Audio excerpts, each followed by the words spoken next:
नमस्कार दोस्तों, मैं सीए सौरभ सक्सेना और स्वागत करता हूं आपका हमारे इस YouTube channel CA Saurabh Saxena में, जहां हम बात करते हैं गवर्नमेंट रजिस्ट्रेशंस की, टैक्सेशंस की, इनकम टैक्स की, प्रोड्यूसर कंपनीज की, सेक्शन 8 कंपनीज की और बहुत सारे अलग अलग टॉपिक्स पे। दोस्तों, जैसे कि एक हमारी सीरीज चल रही है इनकम टैक्स रिटर्न की, तो आज का वीडियो भी इनकम टैक्स रिटर्न पे है। वो ये है कि मुझे अगर रिटर्न भरना है तो मेरे पास क्या क्या डॉक्यूमेंट होने चाहिए। और बेसिकली ये वीडियो बात करेगा सैलरी वालों के लिए कि अगर मैं सैलरी या बिजनेस इनकम कमा रहा हूं तो मेरे को कौन कौन से डॉक्यूमेंट्स की जरूरत है जिसके बाद मैं अपना रिटर्न फाइल कर सकता हूं। तो इससे पहले मैं आगे बढ़ूं, अगर आपने हमारा चैनल अभी तक लाइक शेयर या सब्सक्राइब नहीं किया है तो हमें लाइक शेयर सब्सक्राइब करें। अपनी कोई भी क्वेरी हो तो वो आप नीचे कमेंट सेक्शन में डालें, हमारी टीम आपको जल्द से जल्द कांटेक्ट करेगी। और लाइक शेयर सब्सक्राइब करना मत भूलिएगा।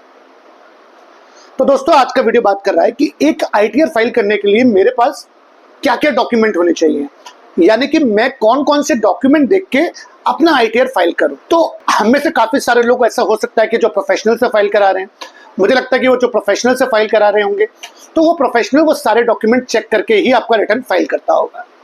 पर अगर आप खुद से रिटर्न फाइल कर रहे हैं तो ये वीडियो आपके लिए बेहद जरूरी है।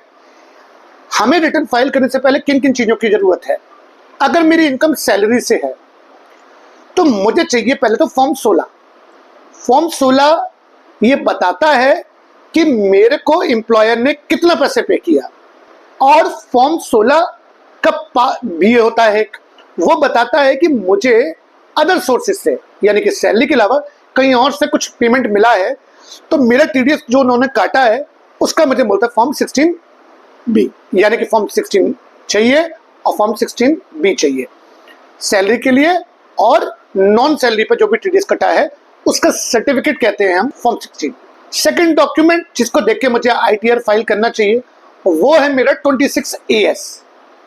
26AS क्या है? आपके एम्प्लॉयर ने अगर आपका टीडीएस काटा या किसी बाहर के आप किसी बंदे को सर्विसेज देते हैं, आपका बिजनेस है, उसने आपका टीडीएस काटा, तो जो आपको फॉर्म 16 हाथ में दिया है, क्या वो 26AS यानी कि जो इनकम टैक्स पोर्टल पे जब वो ये फॉर्म 16 फाइल करता है तो 26AS में वो वैल्यू सेम होनी चाहिए।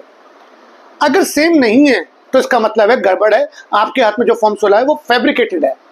तो फॉर्म 16 और 26AS बराबर होना चाहिए। अगर 16 में किसी एक्स एम्प्लॉय से कोई सैलरी आ रही है और 26AS में जो एक्स एम्प्लॉय की सैलरी है, that should be equal. Equal नहीं है तो रिटर्न फाइल करने से पहले आप अपने एम्प्लॉयर से या जिसने भी आपका टीडीएस काटा है उससे संपर्क करिए। तीसरी चीज होती है AIS और चौथी चीज होती है TIS। दोस्तों, AIS आपकी बात करता है ट्रांजैक्शन वाइज की। एक पैन कार्ड पे होने वाले सारे ट्रांजैक्शन AIS में रिफ्लेक्ट करते हैं। तो कई बार क्या होता है कि हम अपनी सैलरी देखा या मेरे बिजनेस से जो इनकम आई हो मैंने रिटर्न फाइल कर दिया, पर AIS आपको ये बता देगा कि कहीं कुछ भूले तो नहीं हो। AIS क्या करेगा दोस्तों कि जो आपके पैन कार्ड पे अगर आपने शेयर खरीदे हो, शेयर बेचे हो, क्रेडिट कार्ड का पेमेंट किया हो, बैंक से ब्याज हो, वो सारा का सारा रिफ्लेक्शन आपको AIS के अंदर मिल जाएगा। Transaction wise, bank wise detail मिल जाएगी आपको। तो AIS एक बहुत इंपॉर्टेंट डॉक्यूमेंट है। AIS को बिना देखे रिटर्न फाइल मत करिए, क्योंकि AIS आपको बता रहा है कि आपके पैन कार्ड पे इतने ट्रांजैक्शन हुए हैं, और अगर आप कोई ट्रांजैक्शन फॉर्म 16 के अलावा भूल रहे होंगे तो AIS आपको याद दिला देगा। एक और डॉक्यूमेंट होता है TIS। TIS समरी बनाता है AIS की, जो AIS में रिफ्लेक्ट हो रहा है उसकी समरी TIS है। AIS के अंदर डिटेल्ड है ट्रांजैक्शन की, ट्रांजैक्शन वाइज, इस कंपनी के शेयर खरीदे इतने में बेचे, इस कंपनी के शेयर खरीदे इतने में बेचे, पर TIS आपको टोटलिटी बताएगा कि टोटल में आपका इतना गेन है। तो AIS एक बड़ा लार्ज अमाउंट पे है जिसमें पूरा ट्रांजैक्शन वाइज हिस्ट्री है, TIS उसकी समरी है। तो सर, जब मैं रिटर्न फाइल करूं तो किससे फाइल करना चाहिए, AIS से या TIS से?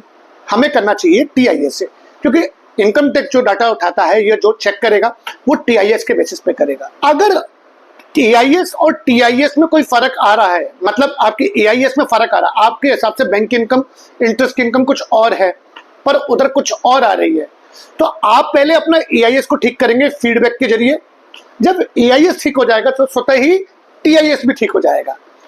तो आप क्योंकि रिटर्न टीआईएस से फाइल करते हैं और अगर आपको लगता है कोई वैल्यू जो आपने उतनी अर्न नहीं करी है मगर एआईएस में रिफ्लेक्ट हो रही है तो आप उसको ठीक कराने के लिए पहले एआईएस में फीडबैक से जरिए कर सकते हैं और जैसे वो एआईएस में ठीक होगा तो वो टीआईएस में स्वतः ही ठीक हो जाएगा, फिर आप टीआईएस के जरिए रिटर्न फाइल कर सकते हैं। तो कौन कौन से डॉक्यूमेंट की जरूरत हुई? फॉर्म 16 या 16B अगर कहीं पे भी मेरा टीडीएस कटा है, ध्यान रखिए इसको मिलान करना ना भूलिएगा 26AS से। अगर दोनों में मिलान हो रहा है फिर हमें थर्ड स्टेप करनी है कि हम इसे एआईएस और टीआईएस से मिलान करें। रिटर्न फाइल होता है टीआईएस से और अगर एआईएस और आपके इनकम में कोई डिफरेंस आ रहा है तो पहले एआईएस को करेक्ट करिए, जैसे एआईएस करेक्ट होगा ऑटोमेटिकली टीआईएस भी करेक्ट हो जाएगा और टीआईएस के जरिए आप रिटर्न फाइल कर सकते हैं। सारे डॉक्यूमेंट देखना जरूरी है, उसके बिना अगर आप फाइल करते हैं और आप कोई ट्रांजेक्शन भूल गए तो इनकम टैक्स का आपका नोटिस आ सकता है। उससे बचने के लिए सारे डॉक्यूमेंट देखना आवश्यक है। तो दोस्तों मैंने आज बात करी कि कौन कौन से रिटर्न्स भरते वक्त हमें डॉक्यूमेंट्स चाहिए, क्या क्या देखना चाहिए। तो ये डॉक्यूमेंट देखे बिना रिटर्न फाइल करिए, क्योंकि अगर आप इसके बिना करेंगे तो आप दिक्कत में आ सकते हैं। और अगर आपको हमारा ये वीडियो पसंद आया और अगर आप चाहते हैं ऐसे ही वीडियो आपको मिलते रहे समय समय पे, तो हमारे चैनल को लाइक शेयर और सब्सक्राइब करना मत भूलिएगा। हम आपके लिए ऐसे वीडियो लाते रहेंगे। Thank you.